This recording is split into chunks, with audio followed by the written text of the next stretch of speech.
இன்னைக்கு நம்ம பார்க்க போற சித்தர் யாருன்னா கருவூரார். இவர் வந்து கருவூர்ல பிறந்த தொட்டு இவருக்கு பேர் கருவூர் தேவர் இல்ல கருவூரார் அப்படின்னு சொல்றாங்க. இவரை பத்தி நிறைய குறிப்புகள், ஏன்னா இவர் ரொம்ப பழைய காலத்துல வாழ்ந்தார். 10ஆம் நூற்றாண்டு அந்த மாதிரி இடத்துல வாழ்ந்த தொட்டு இவரை பத்தி நிறைய குறிப்புகள் கிடையாது.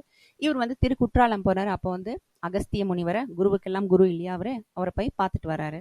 இவர் கரூர்ல இருக்கும்போது ஒரு நாள் போகர் நீங்க தஞ்சாவூர் போங்க அப்படின்னு சொல்லிடுறாரு. தஞ்சாவூர்ல அந்த நேரத்துல என்ன நடக்குது அப்படின்னு பாத்தீங்கன்னா, இந்த ராஜராஜ சோழன் இருக்கார் இல்லைங்களா, தஞ்சாவூர் பெரிய கோயில் கட்டுறாரு. பெரிய கோயில் கட்டும்போது என்ன ஆகுது, அந்த கல்லெல்லாம் பெரிய பெரிய கல்லெல்லாம் இணைக்கிறதுக்கு சிமெண்ட் வேணும் இல்லைங்களா, அந்த சிமெண்ட் என்ன பண்ணுது, இவங்க வைக்க வைக்க அந்த சிமெண்ட் வழிஞ்சு ஓடுது.